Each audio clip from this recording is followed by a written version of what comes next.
දිනාටම තෙරුවන් සරණයි. අද දවසේදී බලාපොරොත්තු වන්නේ ධම්මපදයේ පිළිබඳව කියලා දෙන්න. ධම්මපදයේ කියන්නේ අපි දන්නවා හැම කෙනාම බෞද්ධයාගේ අත්පොත විදිහට තමයි මේ ධම්මපදයේ සැලකන්නේ. ඒකට අපි දන්නවා බුදුහාමුදුරුවෝ පිරිනිවන් පාලා 3 මාසයක් ගියාට පස්සේ තමයි ප්‍රථම ධර්ම සංගායනාව සිද්ධ කරන්නේ.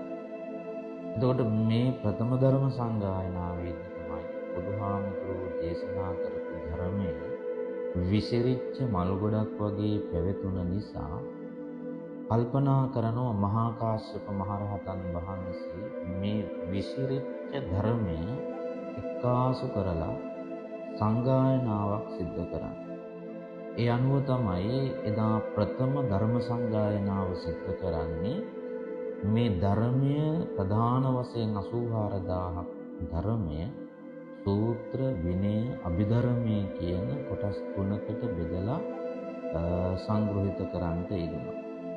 ඒ වගේම තමයි මේ සූත්‍ර පිටකයට අයිති නැවත පොත් 5කට බෙදා වෙන් කරනවා කොටස් 5කට. ඒ තමයි දීඝනිකාය, මජ්ක්‍ධිම නිකාය, සංයුක්ත නිකාය, අංගුත්තර නිකාය සහ කුද්දක නිකාය කියලා කොටස් 5කට බෙදලා මේ කොටස් පහෙනුත් මේ කුද්දක නිකායට අයිති නැවත පොත් 15ක් තියෙනවා. ඒ තමයි කුද්දක පාඨ, ධම්මපද, උදාන, ඉතිඋත්තක, සුත්ත නිපාත, විමානවත්තු, පේතවත්තු, තේරගාථා, තේරීගාථා, ජාතක, නිද්දේශ මේ විදිහට පොත් 15ක් බෙදලා ඒ පොත් 15 දෙවෙනි කොටස තමයි මේ ධම්මපදයේ කියලා කියන්නේ.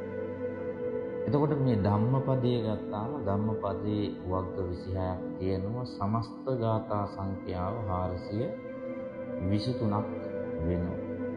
එතකොට මේ වර්ග 26 යමක වර්ගය, චිත්ත වර්ගය, බාල වර්ගය, අරහන්ත වර්ගය, පාප වර්ගය, ජරා වර්ගය, ඒ වගේම ලෝක, සුඛ, ක්‍රෝධ, කර්මස්ත, ප්‍රකීර්ණක, ඒ වගේම නාග, භික්ෂු, ඒ වගේම අප්‍රමාද, පුෂ්ප, පණ්ඩිත, සහස්‍ර, දණ්ඩ, ඒ වගේම ආත්ම, බුද්ධ, ප්‍රිය, මල, මාර්ග, නිරේ, තෘෂ්ණා, බ්‍රාහ්මණ කියන මේ විදිහට වර්ග මම කෙටියෙන් සඳහන් කරේ. මේ විදිහට වර්ග 26ක් තියෙනවා. ගාථා සමස්තය 423ක් විදිහට සඳහන් කරලා තියෙනවා.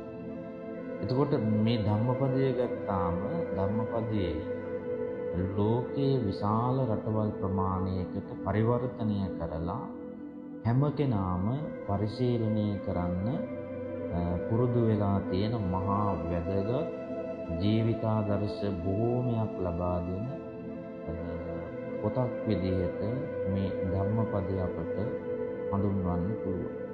ඒ නිසා අපට පුළුවන් මේ ධම්මපදය අපේ අන්තර්ජාල පහසුකම් තියෙන නිසා හැම කෙනාටම මේක අන්තර්ජාලයේ ඔස්සේ පරිහරණය කරලා කියවලා බලලා ජීවිතයට ගත හැකි ආදර්ශ අරගෙන ඒ අනුව ජීවිතය පවත්වාගෙන යන්න සෑම කෙනාටම පුළුවන්කමක් ලැබෙනවා. ඒ නිසා ධම්මපදය කියන්නේ අනිවාර්යයෙන් බෞද්ධයෙකු හෝ වේවා ඕනම කෙනෙක් පරිශීලනය කළ යුතු ග්‍රන්ථයක් විදිහට අපට මේ ධම්මපදය හඳුන්වන්න